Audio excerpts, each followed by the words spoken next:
السلام علیکم، امید ہے آپ سب خیریت سے ہوں گے۔ اور چوتھی جماعت کی اردو کی کتاب میں ہم نے سب سے پہلے حمد پڑھی تھی۔ حمد کے ایکسپلینیشن کی ویڈیو میں پہلے شیئر کر چکی ہوں آپ کے ساتھ۔ اس حمد کا نام ہے میرا خدا میرے ساتھ ہے، اور جسے اسماعیل میٹھی نے لکھا ہے۔ میرا خدا میرے ساتھ ہے، اور اس نظم کو اسماعیل میٹھی نے لکھا ہے۔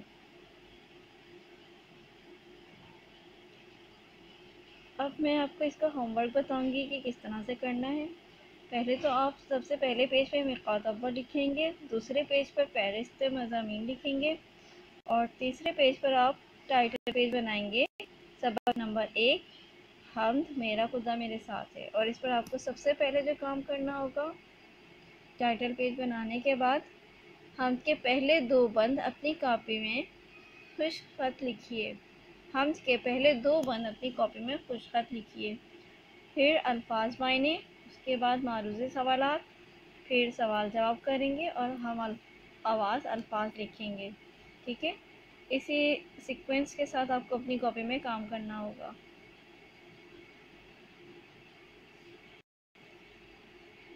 تو الفاظ معنی آپ اپنی بک میں سے دیکھ سکتے ہیں کہ الفاظ معنی آپ کو 2 کالم بنانے ہوں گے، ایک میں الفاظ لکھیں گے اور دوسرے میں معنی۔ سحر، سحر کا مطلب ہوتا ہے صبح، صبح۔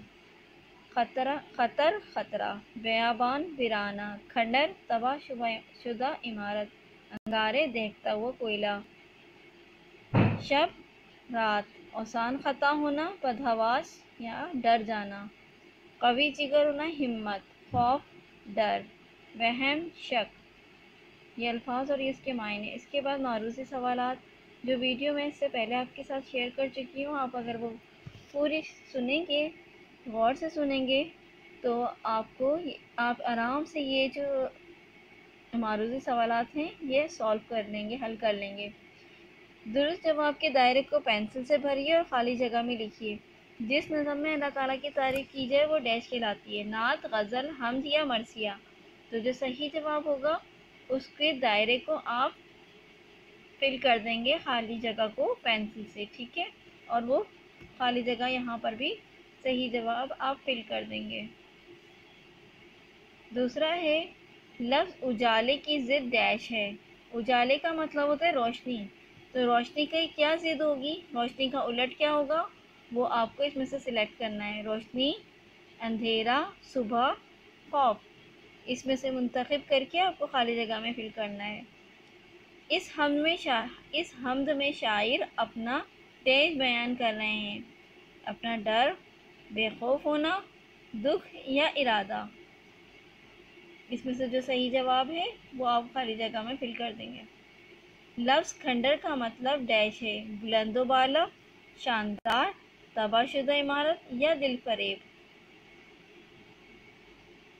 نمبر 5 ہے جس کا اللہ تعالیٰ پر یقین ہو وہ ڈیش ہوتا ہے، بہادر ہوتا ہے، کم ہمت ہوتا ہے، کمزور یا پھر بزدل۔ تو آپ کو یہ کام معروضی سوالات اپنی کاپی پر کرنے ہیں اور بک میں بھی کرنے ہیں۔ اس کے بعد سوال جواب کی باری آتی ہے۔ اس حمد کے شاعر کون ہیں؟ تو آپ کو صرف نام لکھنا ہے کہ اس حمد کے شاعر فلاں ہیں، جو بھی ہیں، جو میں آپ کو پہلے بھی بتا چکی ہوں۔ آپ وہ ویڈیو غور سے سنیں گے تو آپ ان تمام سوالات کے جوابات دے سکیں گے۔ اس حمد کا مرکزی خیال کیا ہے؟ حمد کا وہ مصرع بھی لکھیے جس میں یہ خیال واضح کیا گیا ہے۔